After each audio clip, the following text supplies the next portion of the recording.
I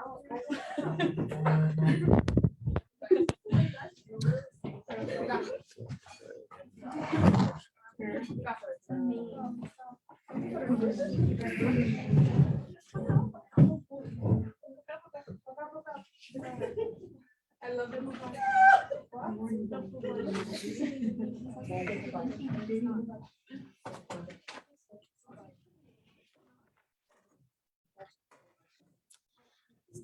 I wanted to add something to what we did previously regarding the the custom among Chassidim to have Chassidic Farbrengens. And we said that this is really an expression of Avos Yisrael, the idea that people sit together and they share different thoughts about Torah, about Yiddishkeit. They share different feelings about their own personal Avodah, and how in the way of life of Chassidus, this is something, when we showed you the Hayom Yom, that this is fundamental. It's not just a nice thing, a good thing. It's not just something which enhances a chassid's life.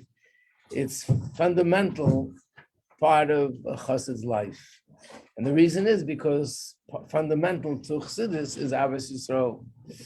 And Avos Yisrael means being together and working together and being united with one with the other. So I know a lot of people, when they think about the subject, go to Perik Lamed Beis in Tanya. Everyone knows about Lamed Beis in Tanya. Lamed Beis spells the word Leiv, which means the heart, and that happens to be the heart of Tanya. But there's another Perik, another chapter. It's not in the first volume of Tanya. It's actually in the fourth volume of Tanya, which is called Igeres HaKodesh, and it's almost 32, but it turns out to be 31. Must be reason for that too. So I thought it's a short chapter to learn it inside. And from this chapter, we can also see a deeper understanding why this union of everyone being together is so essential.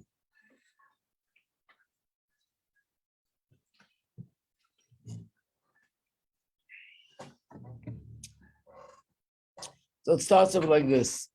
Noida Basharim, it's an expression well known at the gates. It's an expression from the Zohar, and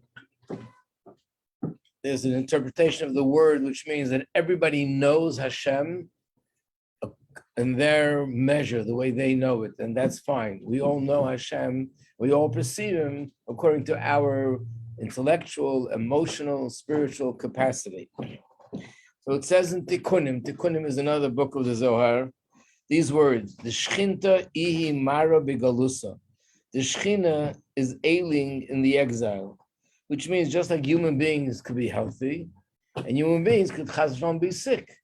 So the Zohar says there's a situation where chas v'shalom, it's as if Hashem is ill, as if Hashem is sick. Of course, it's a metaphor. So he's going to explain now what is this metaphor. Pirush. Aderech Moshel, to draw the comparison, draw a parallel between illness in the human body and illness in the spiritual realm, how they're similar. God forbid if the body is sick, and of course, Hamavdul ben Kodesh Chul, whenever you talk about comparing Hashem to a human, you add the word lahavdil, which means not even to compare. Unfortunately, some people, when they hear you're comparing Hashem's wisdom to our wisdom, they picture Hashem's wisdom like our wisdom. They picture Hashem's attribute of love to ours, or attribute of compassion. So you always have to add, it's not even to compare, it's only some sort of a metaphor to have some idea.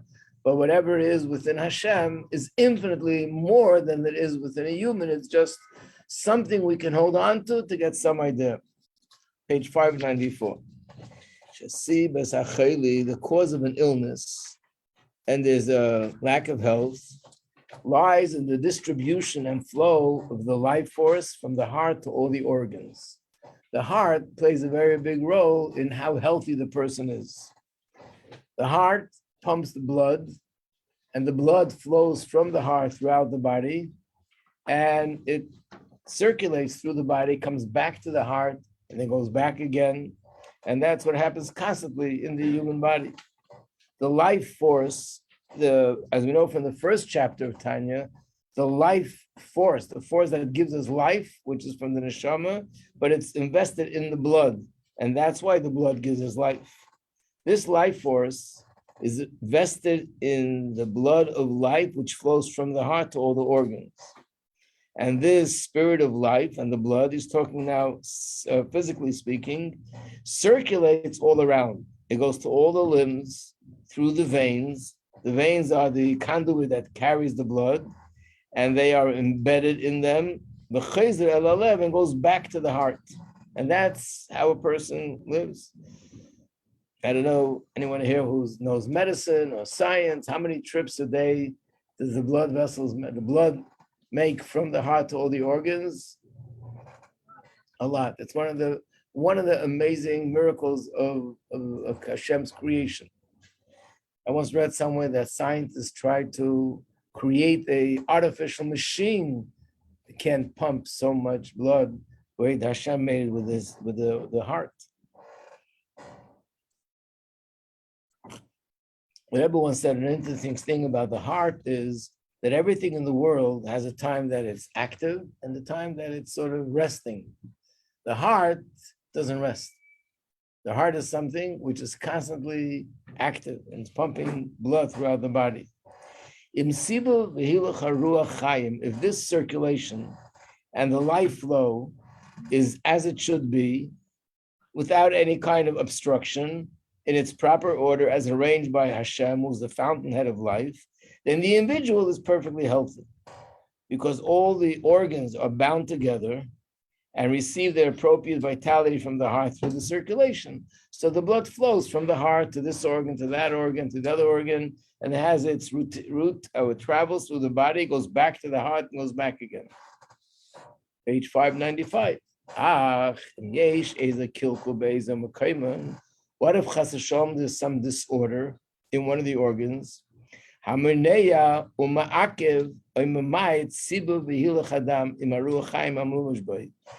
that will block or hold back or even slow down the flow of the blood, which with the life in it, not the way it's supposed to be running.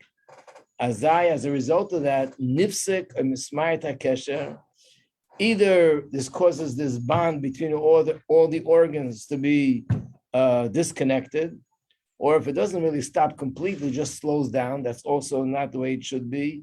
So it slows down the quality of life because now the organs are no longer connected the way they're supposed to be. And if God forbid that happens, that's when a person becomes sick, God forbid. That's the mashal. What's the nimshal with Hashem? Same is with Hashem and the Shamas of Yidden. Kol nishmas Yisrael nikraim b'chinas Avram the Shchinta. It's brought down in the Zohar that all the organs of all the Yidden are like the organs of Hashem. Altogether, we constitute the organs of Hashem. And what does Hashem compare to? Hashem is compared to the heart. There's a pasuk. Hashem is called the heart. The pasuk where it says Tzur Levavi. In fact, David HaMelech uses that often in Tehillim, that Hashem is the rock, my heart. Hashem is compared to the heart. As it says, the Shechanti B'Seichem, I will dwell in them. That says in reference to the Beis HaMikdash. Now he explains it further. 596. Kiloshin Shechina, this term Shechina, which means Hashem dwells, it means that the light of Hashem dwells in all the worlds, in the world of Bria, in the world of Yetzirah, in the world of Asiya. And it's not just that Hashem dwells there, that's the source of life. What sustains the world of Bria, and what sustains the world of Yetzirah, and what sustains the world of Asiya? It's Hashem's life flow. But how does this life flow come to us? First, it flows to the souls of all the Yidden. And the reason for that is everything else in creation, heaven and earth, and all the worlds, and all the angels, and all the spiritual chambers, and everything it talks about, and in all the holy books about what's going on in all the worlds, all these things, Ein Arech Lahem, have absolutely no comparison to Hashem. The Kula Kamei Klo Mamish Chshiva, they're all insignificant in compared to Hashem. They have no significance, no value. And therefore, it's impossible. They can't receive this life flow from Hashem. That they should be able to be created from ayin, from nothing to something, and then continue to be sustained by that, because Hashem's light is infinite and they are finite and insignificant. So it's like something very small can't contain in it something which is huge and certainly infinite. The only way it could happen is al yidei neshamas, through the souls, which means Hashem's life force first goes to the neshamas, to the souls, and from there it goes to all the rest of creation. Why the souls? It says that the souls of Yidden, that ascended to Hashem's thought first. This preceded creation, and the creation came through speech, which means just like a human being. We use the mashal of a person that has a plan.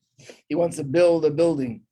So he gives all the information and all the orders to the workers. We got to do this and build it this way and do that, and a second floor, a third floor, whatever he tells them is this is how they know what to do. But before he gives them all the instructions what to do, he thought about it to himself. So first comes thought, and then comes speech. I know you're going to tell me there are people that speak before they think, but that's not the normal way it's supposed to be. So we won't talk about that. Normally, you're supposed to think before you speak.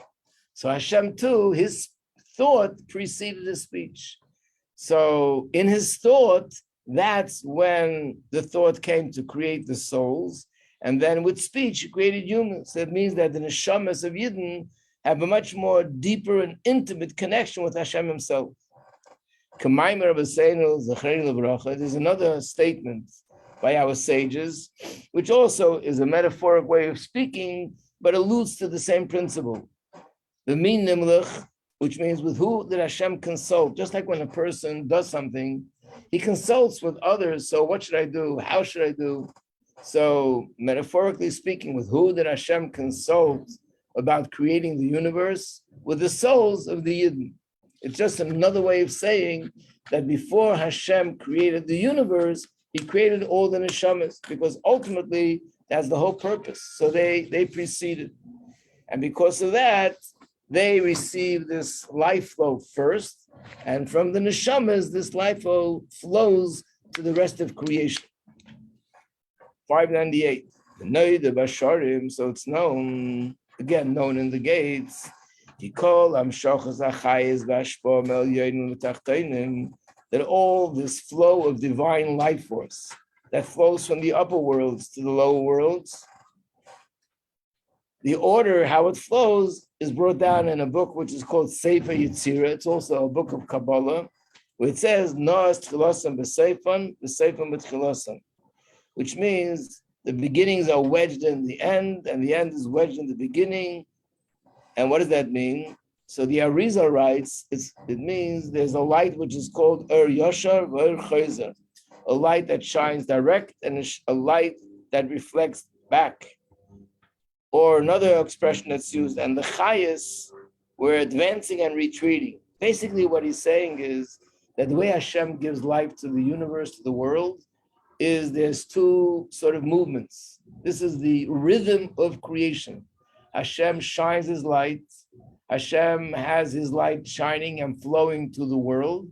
And then that light comes back to its source. And then Hashem shines the light back again. And this is, in a sense, the heartbeat in the human body, the pulse beat in the human body. And there's a passage where it talks about the angels. Chayes in this context means the angels in heaven. One of the prophets describing a prophetic vision, and he saw the angels running forward and then running away, running forward and running away, which means Hashem shines his light and has his life force energy flow to the world, and then it comes back to the source.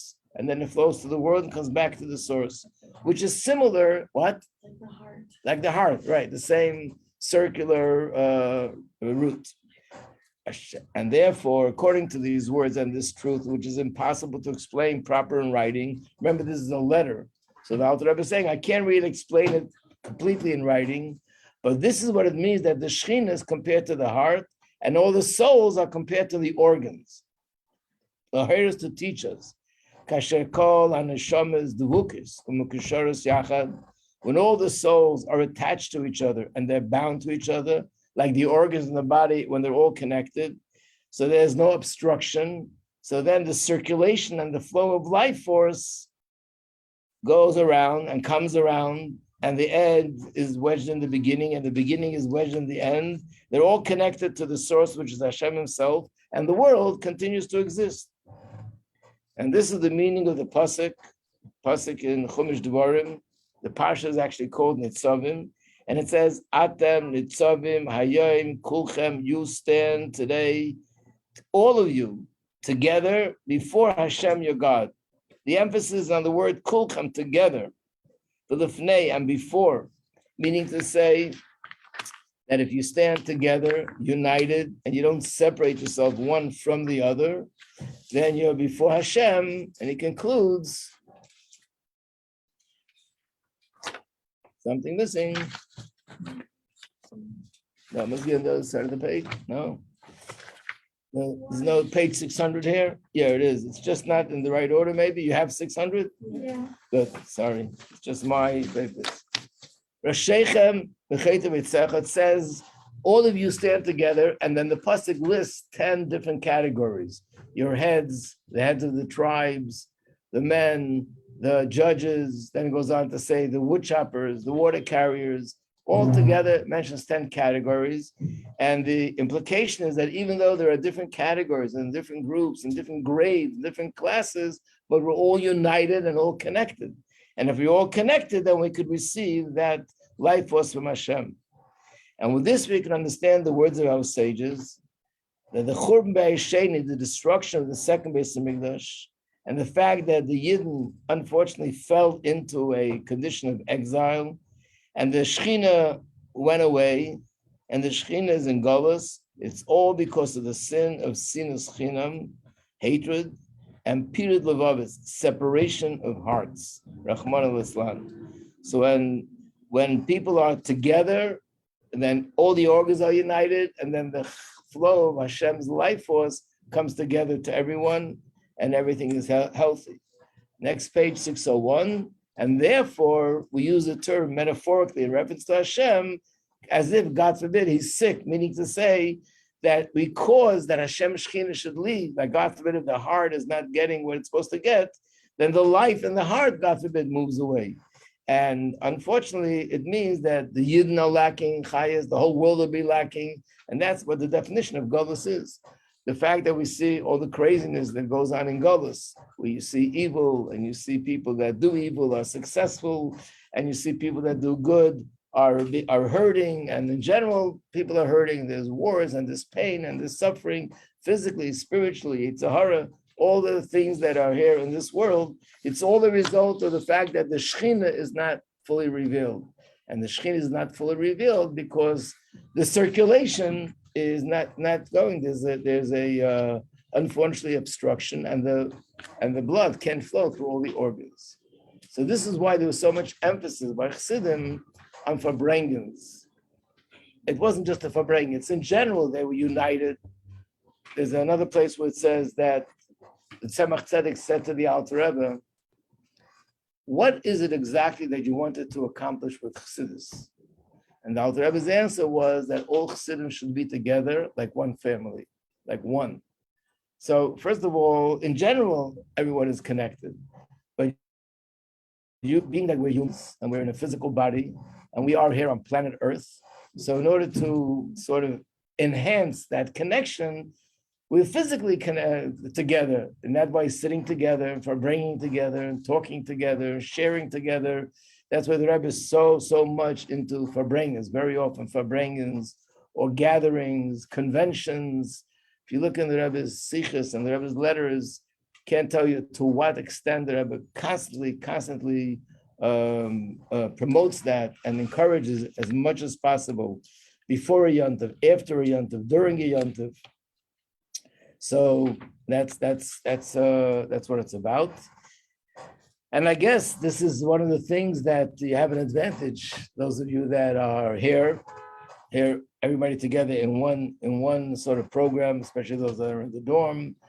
I think that Hashgacha Prat is this weekend going out. Is also going out to having a good time, going to change the atmosphere a little bit, going to a new place. But it's also about bonding together, everybody being together, doing something together. It's a way of bonding, and that's perfectly in place in this time of the year, because that is what happened with the students of Rabbi Akiva. They were students, they were great students. Unfortunately, there was a big tragedy. It doesn't say that they were fighting or they hated each other. It says, "Leinagu kavod zeh b'zeh," they didn't respect one another. And even that is always explained to me. It doesn't mean chas v'shalom they didn't respect in a very simple sense. It means that the respect they should have had for people of this caliber, it wasn't on that level. It was lacking.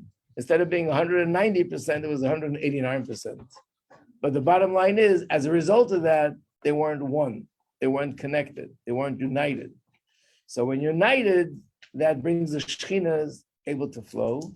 Unfortunately, because it didn't happen, there were the results that to this day, we dedicate this time of the year for that purpose. So that's why we learn Pirkei Avos during this time of the year, because Pirkei Avos teaches us how to refine our character traits and to be able to connect one with another and be united with one another and not allow things to sever that connection. And not only not to sever, but also to do things to reinforce the connection.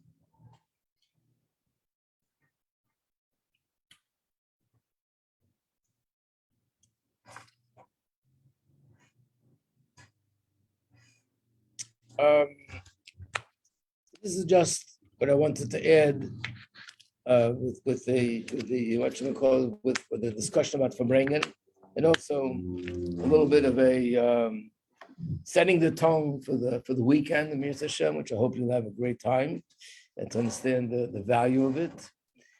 And the last few minutes that we have, I'll talk about the subject which we started to talk about yesterday, which is the Chassidic garb.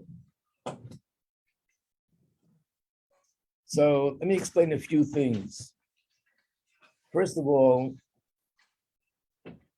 what you see amongst many Chassidim, in Chabad it's a little bit different, but most of the Chassidim, they wear a long jacket. Long jacket. We call it a kapata. Other people have a different word for it, whether they're coming from Poland or Hungary or Galicia, whichever part of the world they're coming from, you might use a different word. There's a few things we can say about that, but let me just say one thing which is more basic. And that is an interesting thing. The world has changed a lot, beyond anything we can imagine. And one of them is that years ago, when a person bought a new garment, they made a bracha. Shechianu. They made a bracha, which we say in the morning bracha is Maldu Sharumim, thank Hashem for giving me new clothes. I don't think you know anybody that makes that bracha today. Why not? Because years ago, what? We just order everything on Amazon. Right. Well, basically, every other day we're wearing something new. It's not new to wear something new. In those days, it was new to wear something new. If you see pictures of the olden days, there's patches on the clothes. They wore the same thing for years, patched it up here and patched up there and sewed it up here. So when a person got something new, it was really a yontif. It was a big yontif. But today, it's something which we do here all the time. So the Gemara says that in the times of Gemara, the Gemara says that Shabbos people will let their jackets down. What does that mean?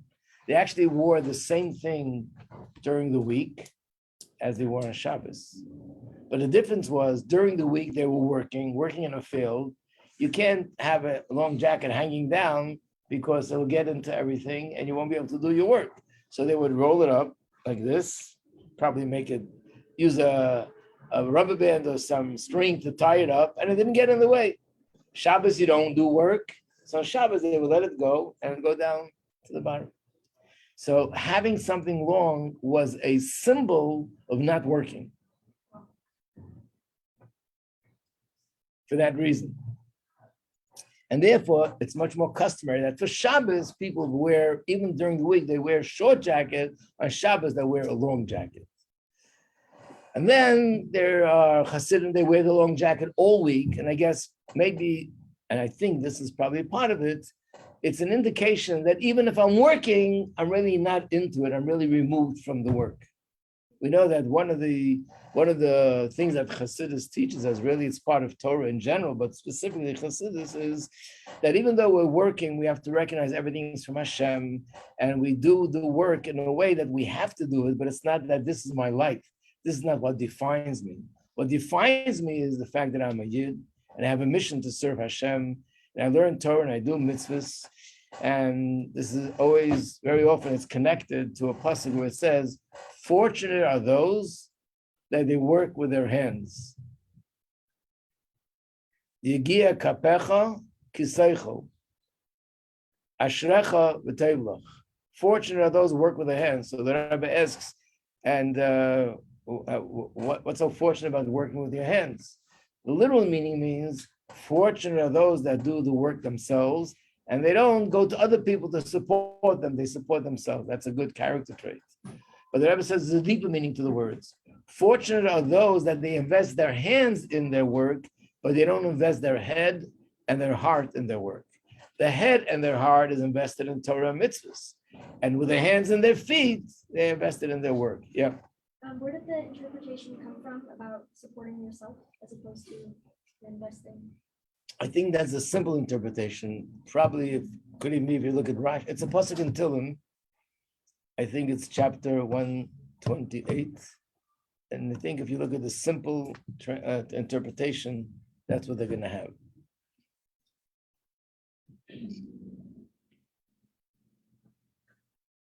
And I think it's also in Pirkei Avos, if I'm not mistaken. It's in Pirkei Avos as well. Yeah. I remember in the beginning of the year in our halacha class, we were talking about like getting dressed and clothes and stuff. Our teacher said that like someone of a position of like a Rosh Hashiva or something would wear a week. Is that because he's someone of like?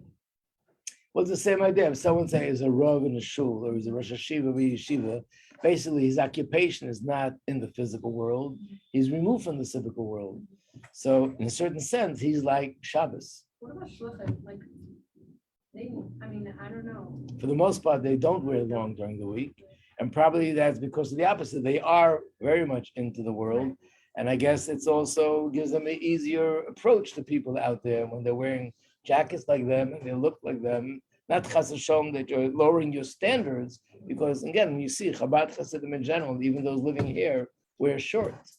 But if a person has a kind of an occupation where they're removed from being involved in the Gashmizik world, that's the indication.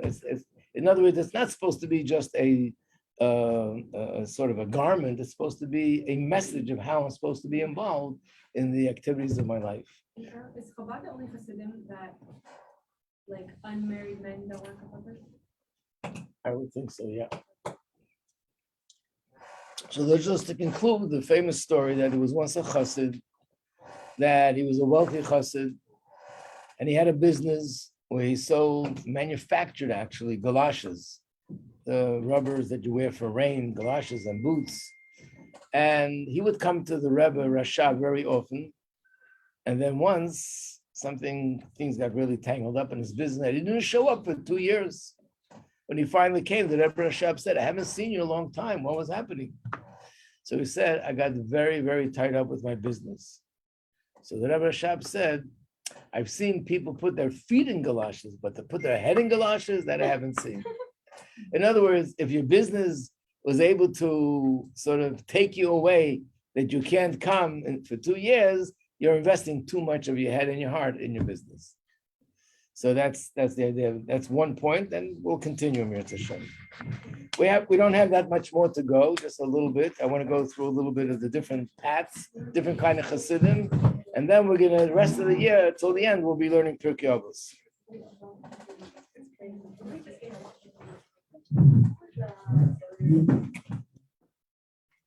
So have a great weekend. Enjoy it. It should be the Agdus of the year, super Agdus, and bring Mashiach. You might have to leave middle of the weekend, but it'll be okay. We'll forgive you. What's the sort, like, yesterday I asked about Chabad for the brachas for the Rebbe's. You said it's just the summary of done. It's a good question to bring up in our class.